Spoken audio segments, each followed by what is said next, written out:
Introducing National Streaming Sports, live and on-demand sports talk programming that you can access 24/7. Check us out on YouTube, Facebook, and X. And for the premier sports talk experience, tap into our Roku channel. Start your mornings with Mac and Jack covering all the weekend sports action. Then pour a cup and enjoy all the sports you can drink on the Coffee and Sports podcast. At midday, talk sports from east to west on the Coast to Coast podcast. Followed at night by some hot girl talk with Prim and Proper Sports featuring Sonia Pearson. Talk boxing on the Gloved Fist. Yankee fans tune in for Start Spreading the News. And there's more on the College Sports Huddle and Sports Scope with Robert Butler. And that's just a sampling. There are 20 podcasts in all and 70 weekly shows giving us a 3.4-star viewer rating. To find us on Roku TV, search for National Streaming Sports on the Roku search bar. Click on the logo and you're in. For laptops, mobile phones, and tablets, download the Roku app. National Streaming Sports, live and on-demand sports talk for America. Football season is here, and SeatGeek is my go-to for buying tickets. Now, with SeatGeek, every single ticket is backed with their buyer guarantee. We've all had plans change, and when you can't make it to the big game, SeatGeek has you covered. They're the only ticketer that allows you to return your tickets ahead of the event for credit with SeatGeek swaps. So when things come up, I know that my tickets won't go to waste. So what are you waiting for? Download the SeatGeek app to maximize your possibilities and shop live events with confidence.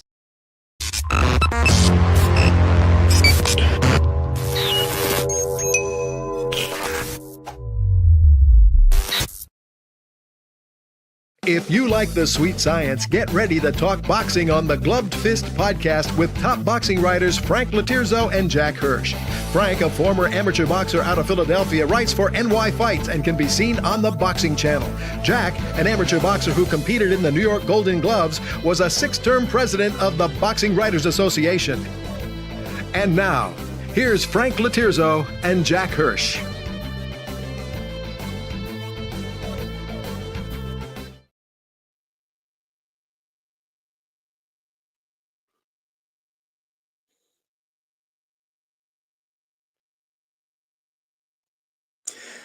Welcome to Glove Fist, and we're back. My name is Frank Lotierzo, full-time fight observer, and based on the last 2 months, I would say outstanding to excellent football prognosticator.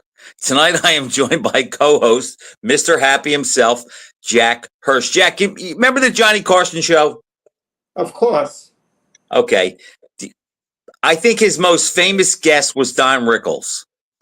And Carson, or the guess he had the most. Don Rickles was more famous than Muhammad Ali. But I meant to say his most frequent guest, where the show is hysterical. And Johnny Carson called Don Rickles Mr. Warmth. And I could see you back in your day boxing coming out with a robe that said Mr. Warmth on the back. It said because you look like your smile looks like you really don't want to smile, but you know it's the thing to do, so you do it. No, I mean, you got to cover up for me, Frank, because you forced me into a Super Bowl prediction before I wanted to make one. So I picked the Chiefs to beat the Eagles, but you're my witness. I texted you before the game, the morning of the game, saying the Eagles were going to win 31-20. So if you don't cover for me, and you Jack, said, what are you talking about, Jack? I didn't get any. You did, Jack, so, and I think I picked the Chiefs. No, you picked look, all that matters is before the game, you pick the Eagles. Now, look, we pick fights on Monday night sometimes, and I may make a pick on a Monday night, and by the time the weigh-in comes around, I see it different because you just get a vibe, and that's what happened to you. But this year, for some reason, Jack, I don't know what it was. Maybe because I dislike both teams so much, but I just had this voice in my ear saying, Frank,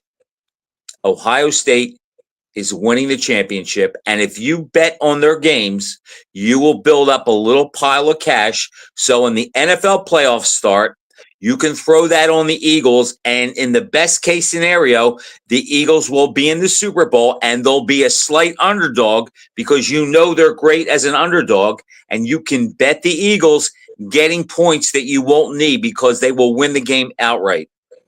And every bet I made on college football this year and every playoff college football and NFL, Jack, I happened to get it right. Now, look, most of my bets were the NFL bets were all on the Eagles. I bet a couple other games besides Ohio State. Like I loved Michigan over Alabama. And there was another one I liked a lot that I won. And then I just let it all ride on the game yesterday. I had no doubt, Jack, that the Eagles, it was their year.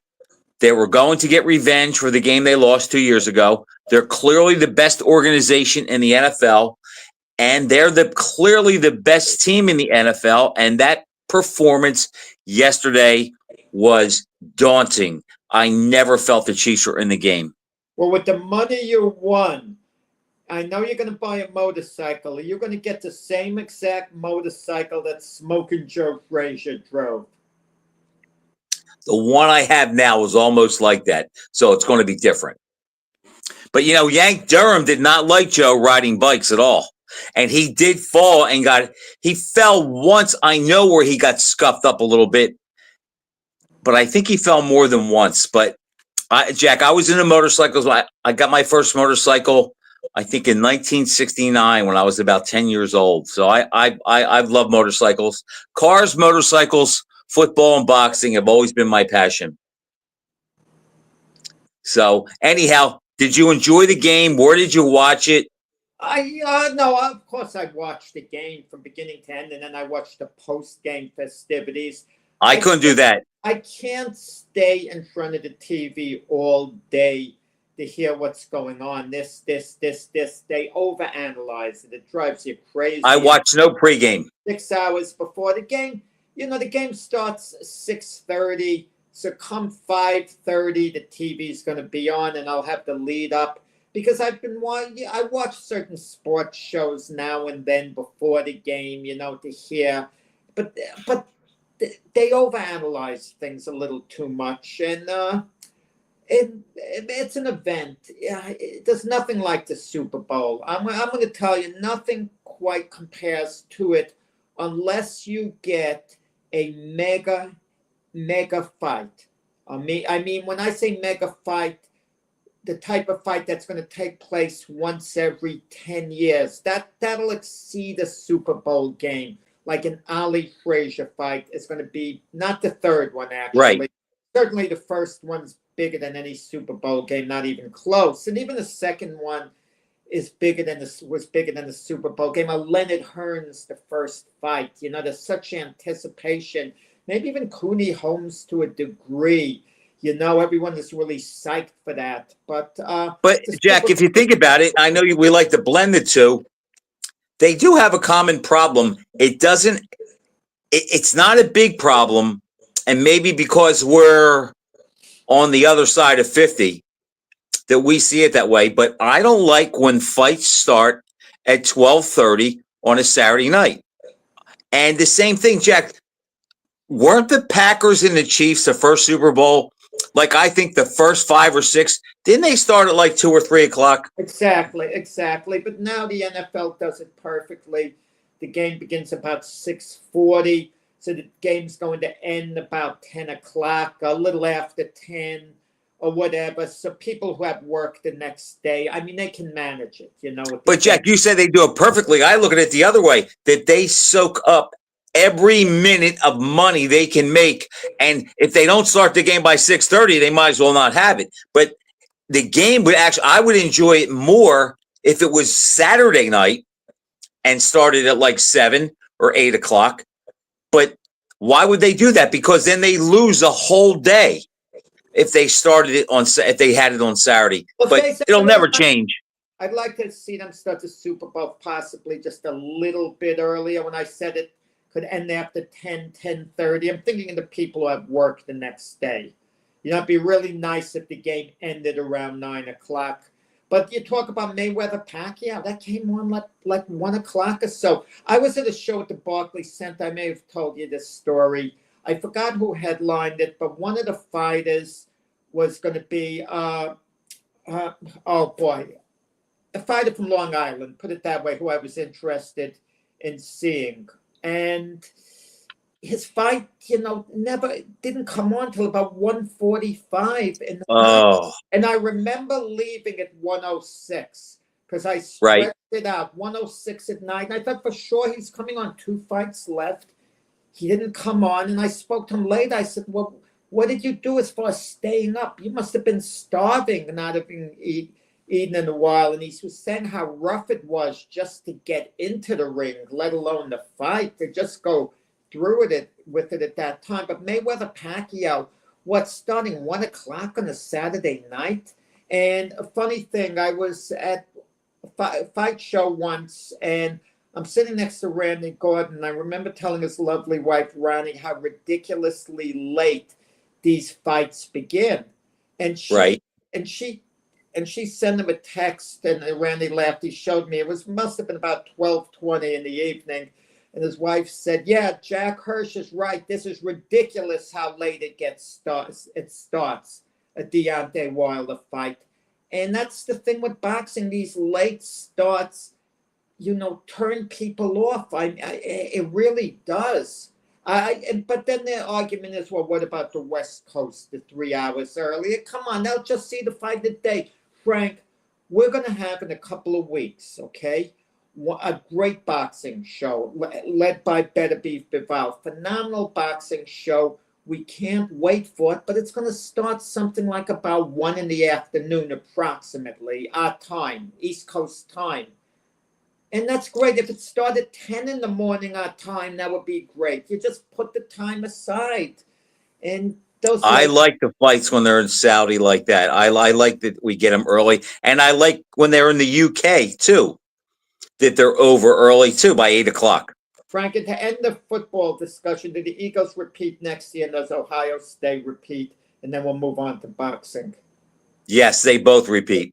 The Eagles have a better chance than Ohio State, but I think they both repeat, and I will make a futures bet on both of them. And in closing out the football, I see that Mr. Eagle himself, Joe Bergman, is on. Joe, I love you. As I said, the Chiefs are the most annoying team.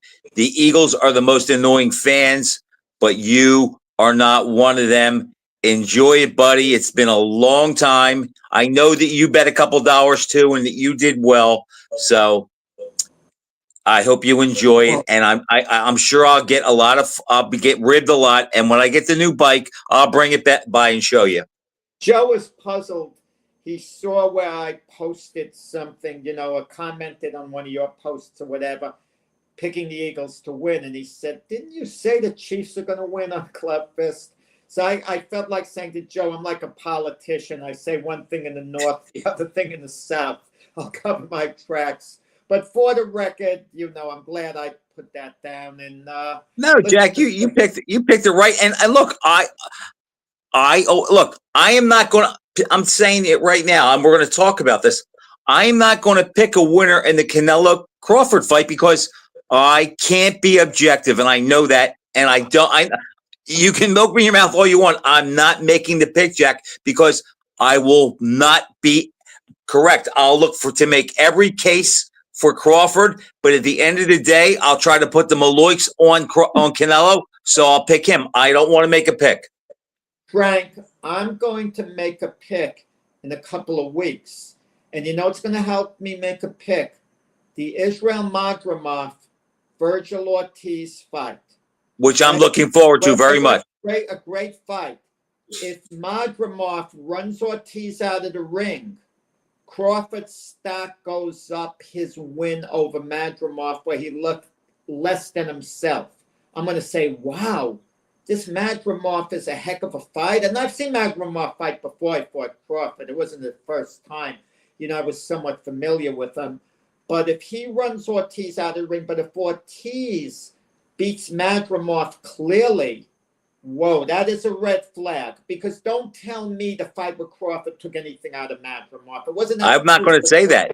Right, exactly. So if Ortiz does a better job than Crawford, or does at least as good as Crawford, that's a red flag considering that was Crawford's last fight. He's been inactive. He's 37. But again, if Madrimov looks sensational, that elevates Crawford, and that convinces me what I felt all along, at least before the Crawford fought Madrimov, that Crawford can beat Canelo. And I'm going to go with Crawford to beat Canelo if that scenario takes place, that Madrimov, looks impressive in beating Ortiz. The result of that fight will not change anything about the way I feel regarding Crawford and Canelo. And I will tell you right now, I'm leaning towards Ortiz to beat Madrimov because I like his style against him better than Crawford. So I don't think it's going to play much of a factor in it, but we'll see. I'm glad we had that to talk about. Now, let's just address the young man that died. Was it John Cooney? John Cooney, yeah, featherweight From the UK, It was 10-0. Yeah, it was unbeaten, got stopped in the 9th round.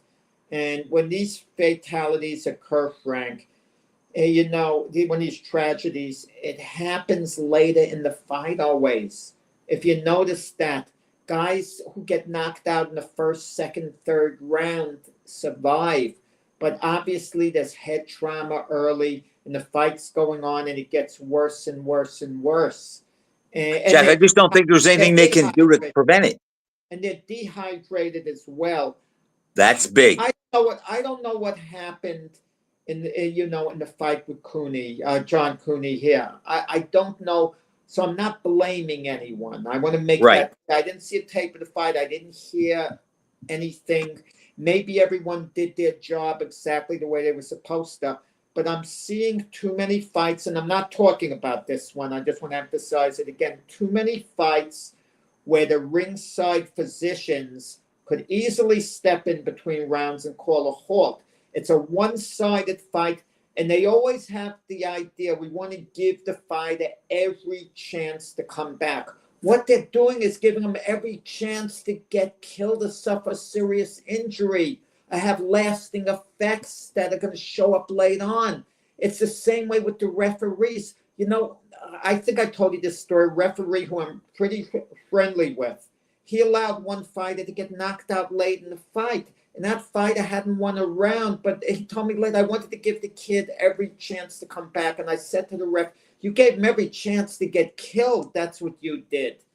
And this goes on all the time. The criteria, well, as long as someone could defend themselves and punch back, they let the fight continue. And I don't disagree with anything you said, Jack, but I just don't know what they can do about it. It is fighting, it's combat, and everybody knows the risk. And I just don't know how much more they can take out, where then we just might call it slap fighting. Same thing in the NFL. They've toned that down. The same thing. They don't, across the board, whether it's with practice or whatever, they do everything they can to prevent injuries, but they're just part of the sport. So I don't know if we can do anything about it. It's just a sad part of the sport. And every time I hear about one of these fatalities, Jack, I am not going to lie, but I do question why I have loved this sport for 60 years. And I question myself, and sometimes I feel bad about it, but life goes on. Well, we were talking about football a little while ago. The long-term effects of playing football are the same as boxing. Just about. So what we're going to do, not follow football. But there are ways to deal with it in boxing, especially cutting the certain fight short. Now, I don't know as far as a mercy rule goes, because they say the beauty of boxing, you could lose every round and then turn it around. I understand. But maybe there should be open scoring. And if you fall behind by so much, I think they have that maybe high school baseball or other sports, a mercy rule. It's all over. And if the competitor knows the rules, you can't fall that far behind. Otherwise, fight's over, we'll get used to it. You get the occasional sensational endings in boxing, like a fight I was at ringside for in Vegas, Diego Corrales over Jose Luis Castillo. That fight should have been stopped. I mean, Corrales spits his mouthpiece out twice. He should have been disqualified. But we see, but he manipulated the rule. But whatever, that's another story. But there are too many fights like that. Now, I'll throw a fight at you, like one of your buddies, Tex Cobb. His fight with Larry Holmes, that's a perfect mercy rule fight. Tex Cobb would have fought 50 rounds and taken whatever, anyone would have dished out. What Holmes, anyone else would have dished out. But sometimes, you can't let it go on like that. I agree with all that. I just don't know what can be done about it. And if I was king of the world, as Bill Conlon used to say, I don't know if I would mess with any more. And Jack, that's a great segue, because there was a heavyweight fight this weekend between Derek Chisora and Otto Wallen. And Chisora, but I don't think Wallen's going to fight much more. But Chisora is talking about continuing on. He'll never be the champ, but he can make a living and take care of his family. But what is his life going to be like? One more fight. He's 41 years old. He beat Wallen decisively, knocked him down twice. How one judge had Chisora only up by 2 points, I don't know. I mean, I don't get it. I mean, I had it 118, 108. Another judge had a 117, 109. And that judge was probably maybe more accurate than me. And then another 116, 110, a little on the close side. And then you get a 114, 112. It's like, what? Yeah, I didn't score the fight, but there was no doubt Chisora was winning. Right. 41 years old. And Chisora did something that was a lot of fun in the ring afterwards. He had some of his people come in the ring, and he says, I want to fight one of 3 men for my farewell fight, my 50th fight. And he says, you're going to decide, the crowd, how you cheer. They held up Daniel DeBroy's picture. There was a little booing. I don't think anyone cares. DeBroy's Chisora. DeBroy's would beat him easy. Then he holds up Anthony Joshua. There's a lot of cheering. And Usyk. Now, the last 2, you might say Usyk, oh, that's ridiculous. Chisora's long in the tooth. Usyk barely beat Chisora. And when Usyk first started fighting heavyweight, so it's not.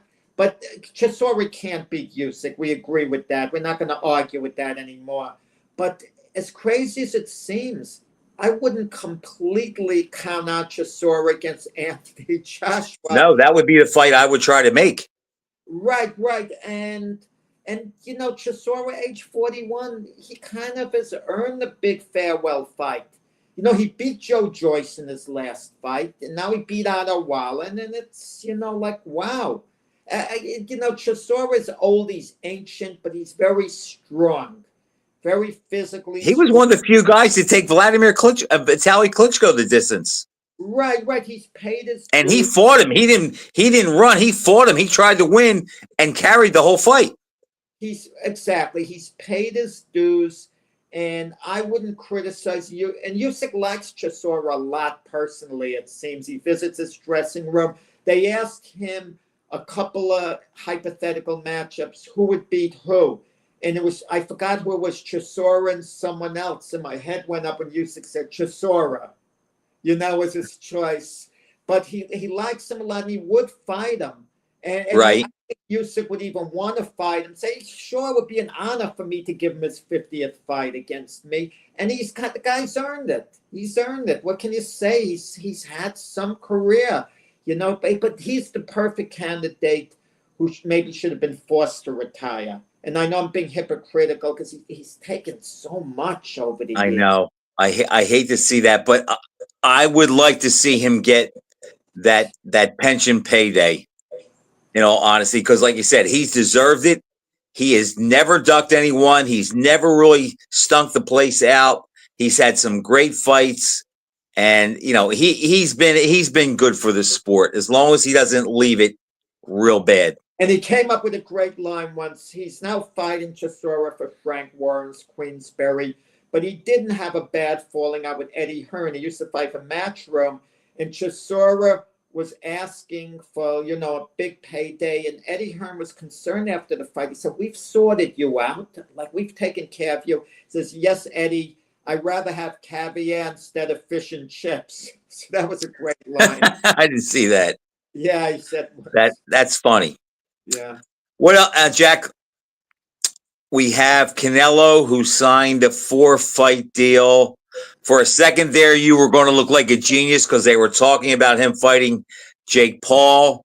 I thought, oh, if this happens, Jack called it, and I gave him a hard time. It doesn't look like that's going to happen. He's going to fight William Skull in May, and then he's going to fight Crawford in September, right? That's the first 2 fights. Canelo is milking things out. Now, out of the 4 fights he's going to have, the one danger fight, to me at least, maybe not to you, is the Crawford fight. He'll fight Skull the first of the 4 fights. That, I don't know how good Skull is, but I got to assume Canelo knows what he's doing, taking him. And it's kind of a gimme in a way. Okay? Okay. And then he has on his radar like a Chris Eubank Jr., beatable guys, very beatable. You mean if he beats Crawford? If he beats Crawford, but we haven't heard what the deal is if he should lose to Crawford. I'm certain Canelo has some type of clause where he gets his money, he gets his rematch, something that Crawford doesn't have. Crawford's going to get a flat payday, a big payday, but he's not going to get any considerations beyond that unless the Saudis offered Crawford a fight with Boots Ennis after that. In the event a fight with Canelo falls through. And I like. You mean if Crawford beat Canelo? If Canelo beat Crawford, I think Crawford retires.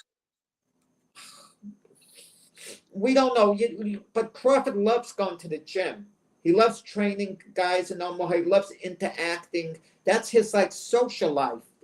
I don't think he fights Jack. I'm confident to say if Crawford loses to Canelo, it doesn't matter how.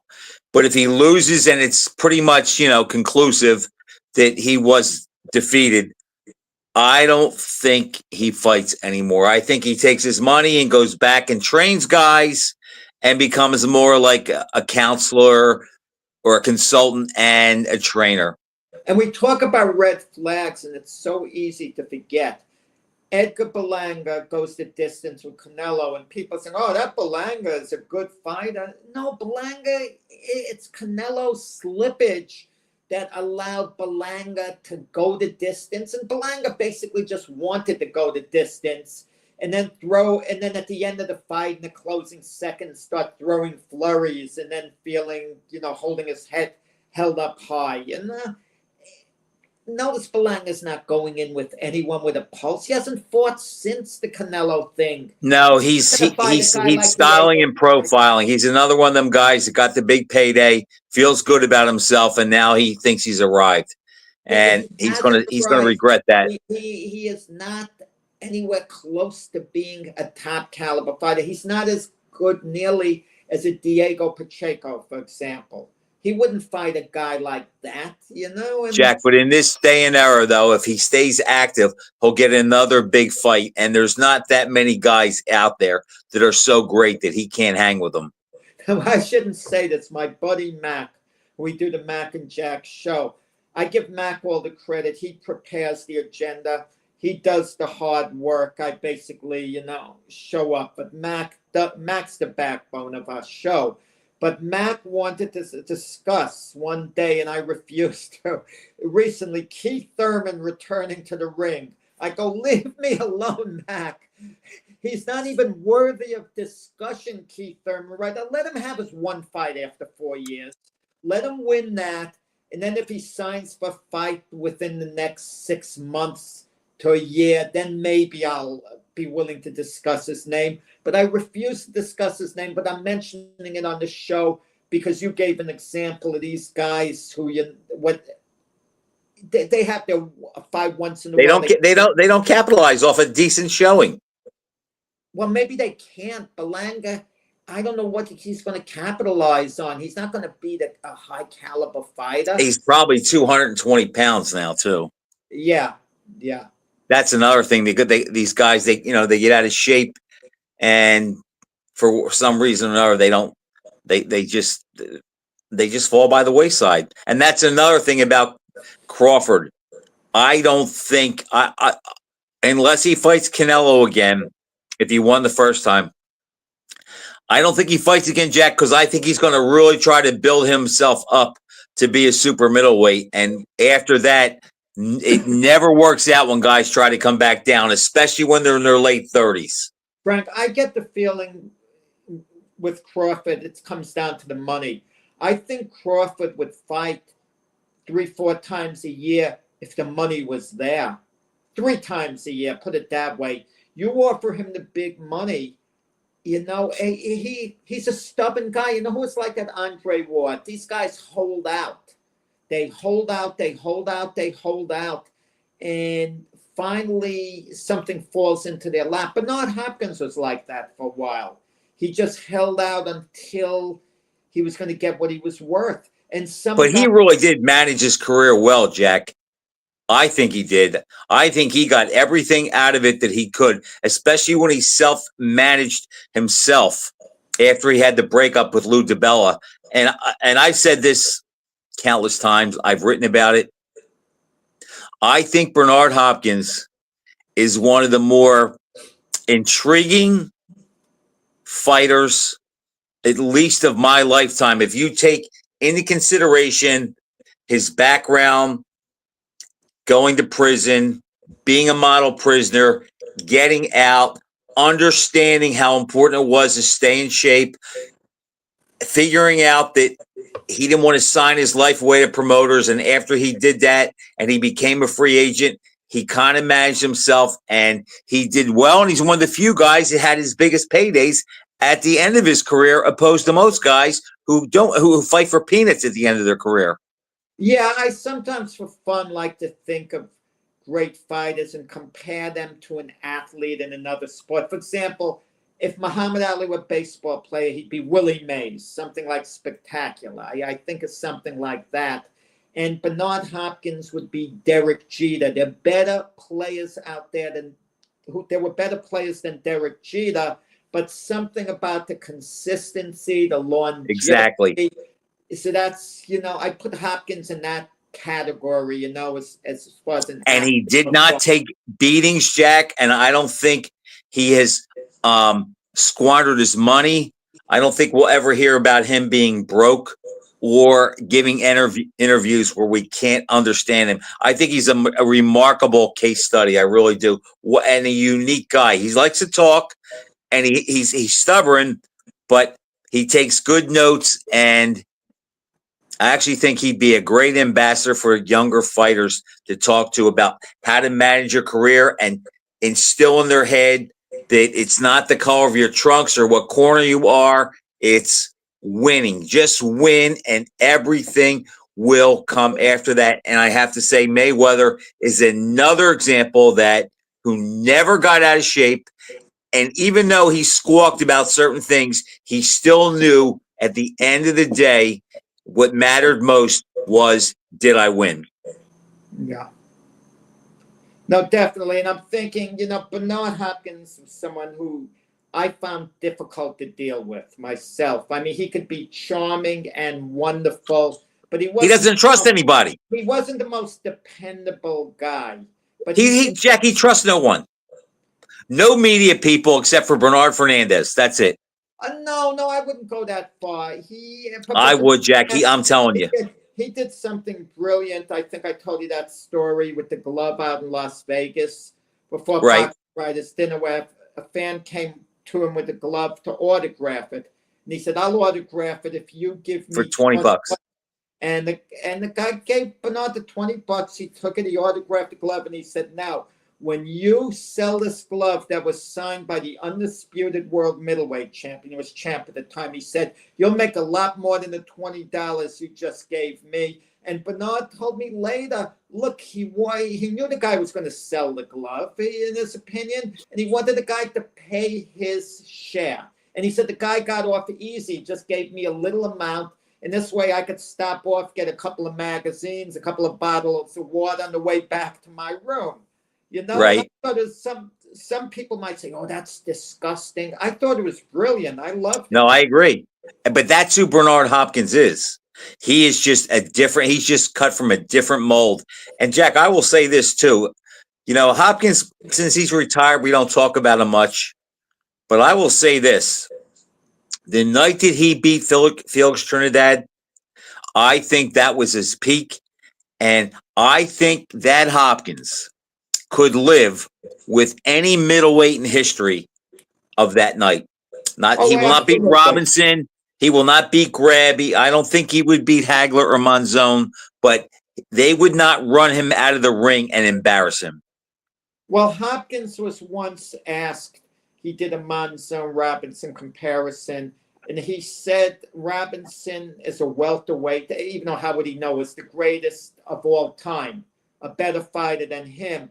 But as a middleweight, he said, I think I could beat Robinson at middleweight, but he was a greater fighter than I was. You know, he's taking. I don't think he beats him at middleweight.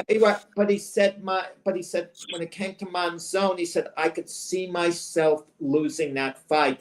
And recently, he said between him and Marvin Hagler, they both go to the hospital. Right, but I don't buy that. I don't buy that. I think they're both too good to get continuously hit by the other. But I think if they did best 3 out of 5, best 4 out of 7, or whatever, you know, Hopkins and Hagler, no one was going to sweep. I agree. I've gone back and forth, Jack, who I favor between Hopkins and Hagler. And there was a time where I favored Hopkins because I do think he's the more cerebral fighter.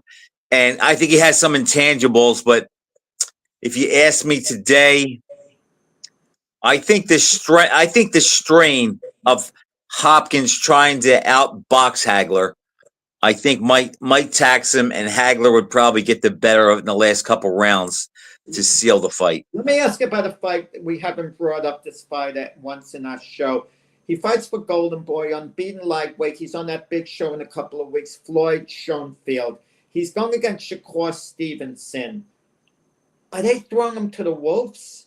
Jack, I have to admit, I haven't seen enough Schoenfeld to make a solid pick or give you a solid opinion on that. I just know that, like, Shakur is the deep end of the pool, and that's a risk. But he's a boxer. He's a boxer, Schoenfeld. So he fights in the way Shakur does. You know, they're doing a rematch, William Cepeda, Tevin Farmer again. It was a close decision by Cepeda. And then supposedly Cepeda's going to get matched with Shakur Stevenson.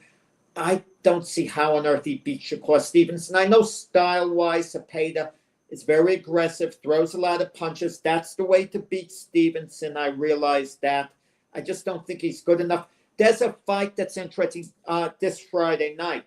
Keyshawn Davis. They're building him up to big star. He's fighting Dennis Berinchik for, you know, who's also undefeated. Who beat Emmanuel Navarrete, you know, for his WBO, right? WBO title there. And Berinchik, you know, was an inspiring victory for Berinchik because when he beat Navarrete early in the day, Usyk had won the heavyweight title, beating Fury. And Usyk sent a message to Berinchik, who was his Olympic teammate. Now it's your turn. Talk about pressure. And the same day that Usyk beat Fury, him and his handlers are up watching Berinchik on TV to see could he win the title, a fellow Ukrainian. And I would have loved to have been in the room and seen the reaction. It was a long day for Usyk and company. They were probably high-fiving, going crazy that Berinchik upset Navarrete. You know, Jack, am I correct? That fight's on ESPN Friday or Saturday night? Yeah, Friday night, not Saturday. Friday night, Valentine's. You know, see, that's what boxing needs. They have because we're going to make a pick on that fight, but I don't have a strong feeling either way. There are things about that fight that scare me for Davis. Wow. but I'll probably take him. Yeah, I'm surprised that you're even wavering a bit because Davis, he's got all the tools. Barinchik is a very good, solid fighter, but he's the type of belt holder very beatable by an exceptional fighter. Jack, I agree, but that Ukraine mindset, where I know that he'll leave no stones unturned, and I just think having the countrymen behind him and so forth, look, Davis is going to win, and the style matchup favors him. But I like the guys that I know that are always going to be there with the fundamentals, and they're not going to have the outside distractions. I'm not saying that applies to Davis, but you just don't know. He's 25. He's a man, so it probably won't be the case. He's clearly the more skilled guy, and I'm going to make sure that I catch the fight. I like him to win, but I don't think it's a give me. Yeah, he's only had 12 fights either, and his record isn't, it's not beyond reproach either. No, not at all. I mean, I'm not certain he's going to be a big star. Once in a while you get a guy like a Sugar Ray Leonard type, a Roy Jones, where I can jump on the bandwagon very early in their career and say unhesitatingly, you knew, be a star. But then you have a Keyshawn Davis, and you realize he could be a big star, but he might not. He's not going to flame out. That I know. But right.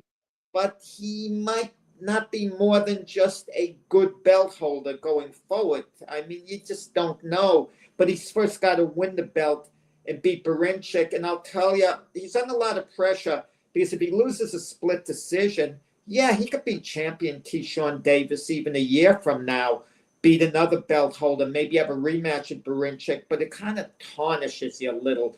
People aren't looking for Keyshawn Davis to win a very close fight for him to be a star. No, they're looking for him to be special. Exactly. That's what he's kind of has to show. I think he can show it in this fight, but I think for Keyshawn Davis to be a star, he has to win this fight with room to spare, be it the distance or stop conclusively. Right. And then fight Andy Cruz. Andy Cruz, which is in the mix, who beat him 4 out of 4 in the amateurs. And Andy Cruz, as soon as he turned pro, was calling Keyshawn Davis out again. And Keyshawn Davis wasn't anxious to fight him. Keyshawn Davis didn't say these words directly, but he more or less said, "Come on, guy, you beat me 4 out of 4. I'm not anxious to fight you right now. Let's wait. I'll fight you in due time." And But Jack, go ahead. No, finish your thought. No, I think when one fighter's beating another 4 out of 4 in the amateurs, he's in the other guy's head no matter what he says. I can agree with that, but there are so many examples where that doesn't translate to pros. Just like, look, the game yesterday. Jalen Hurts is benched for Tua Tagovailoa in the championship game against Georgia. He never beats out Tua, transfers to Oklahoma. Now they're both in the NFL. Now, look, if Tua was on the Eagles, I still think the Eagles would have won yesterday, but it wouldn't have been as good. And if Hurts were on the Dolphins, I still don't think they're a playoff team, but the Eagles would never trade Hurts for Tua, where I think the Dolphins probably would trade Tua for Hurts. So you just don't know. College doesn't transfer to the NFL, and the same thing with the amateurs. I mean, look at all the amateur fights. Look, Henry Tillman beat Mike Tyson to go to the Olympics. Mathis beat Frazier to go to the Olympics. It's, you just don't know. When they meet as pros, it's completely different. They're 4 or 5 years older. Frank, a few years later doesn't really mean anything after a while, unless both guys are relatively even in skill. They've progressed the same way. Like we mentioned, Shakur Stevenson, Ramirez beat him in a gold medal match, but Ramirez got upset in his debut, so Stevenson got a lead on him immediately, which he's never relinquished. So no one thinks Ramirez would beat Stevenson if they were matched now. But Jack, when they meet as pros, it's usually years later. and one Yeah. of them has either filled out and blossomed, and we find that the other one peaked in the amateurs. No, you're right. You're 100% correct. I'm saying that had Davis fought Cruz early in his pro career, it wouldn't have been the best fight for him. There's a Oh, good absolutely. Okay, I misunderstood what you said. no, but now Davis wants time to go by, and once he beats Barinchik, maybe his mindset will be, yeah, I'll fight Cruz again. I mean, but sometimes it doesn't work that way. For example, James DeGale and George Groves. Groves beat DeGale in the amateurs. They had a big rivalry. And then DeGale won the gold medal, but he didn't beat Groves. Then they met as a pros. And Groves repeated the victory over him. Situations vary. You mentioned with Tyson before. Don't we have an anniversary date you wanted to talk about? Jack, can you believe it's 35 years now? Look, in the States, it was February 10th. In the UK, it was, and in Tokyo, it was the 11th. But it's 35 years today, tonight, whatever, that Buster Douglas shocked the boxing world and beat Tyson 37-0 with 33 knockouts in 10 rounds. Can you believe it's been that those 35 years have elapsed? Yeah, I'll tell you, that was one of the more shocking upsets in sports history. But again, we have images of guys, and we had created an image of Tyson that he couldn't be beat. Okay, and we have these images of teams in sports. A lot of people wouldn't pick against the Chiefs because of the image, because of what they did before. And but Buster Douglas was a lazy fighter, But for that one night, he was motivated in large part. But even that one night, it kind of still bothers me when he was knocked down in the 8th round. I think he could have gotten up sooner. He barely got up before the 10 count. Yeah, he hit the canvas with his glove, but he was a little nonchalant about that. Do you remember where you were when you watched the fight? Yeah, I was home watching it. I remember my father came over, and we had planned it being a quick fight. And he was asking me about Douglas, and I said, Dad, look, the guy, the last time he fought for the title, he was doing good, ran out of gas, and kind of quit. I said, he has a rep of not giving his best. And I think with the pressure of his mother dying and everything, I mean, a lot of people thought that afterwards they said it helped him, but nobody said that before the fight, including myself.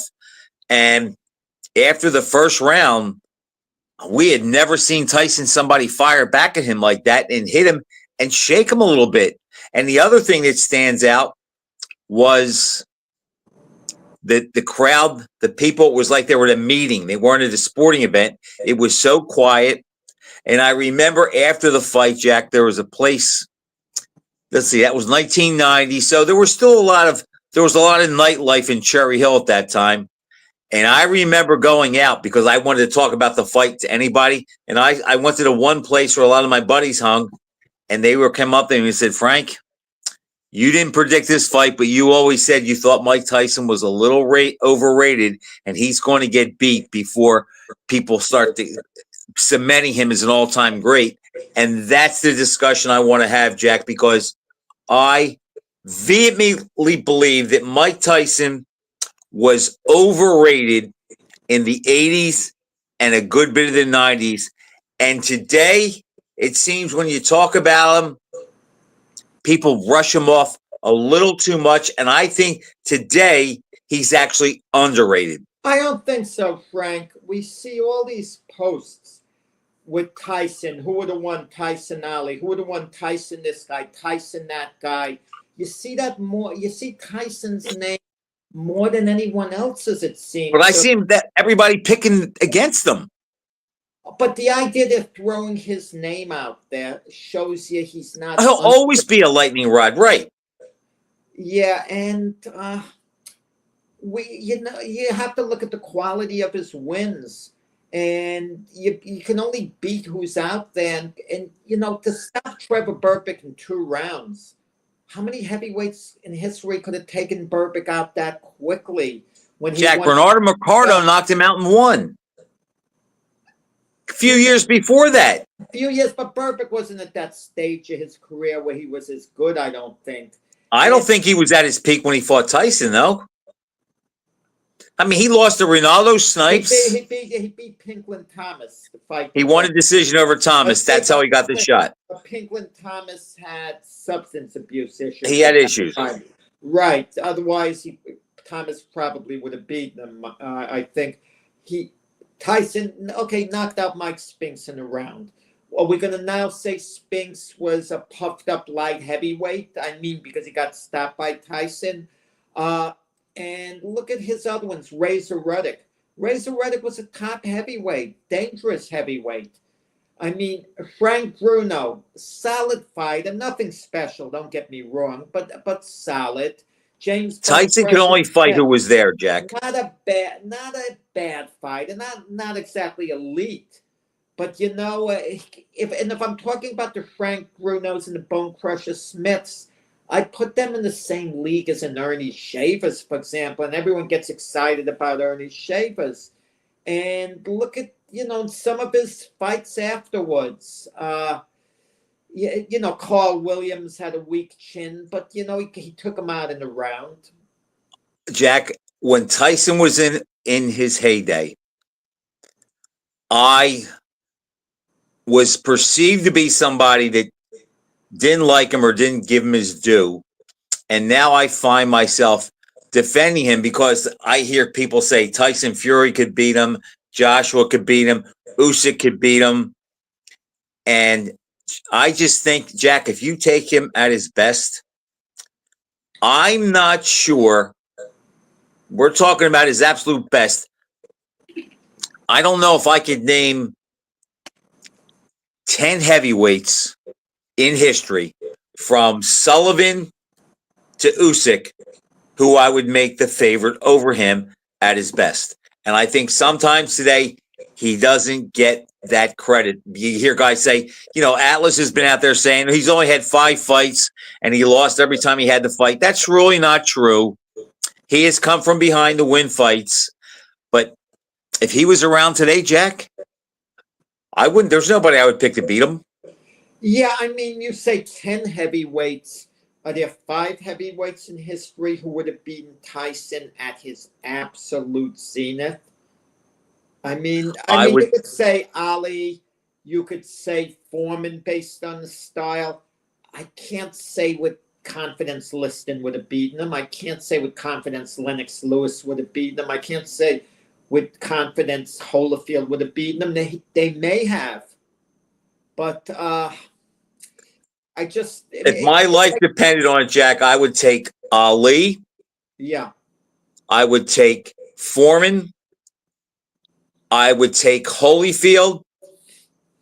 There might be a couple guys, I think Tua would have beat him, even though he's not an all-time great.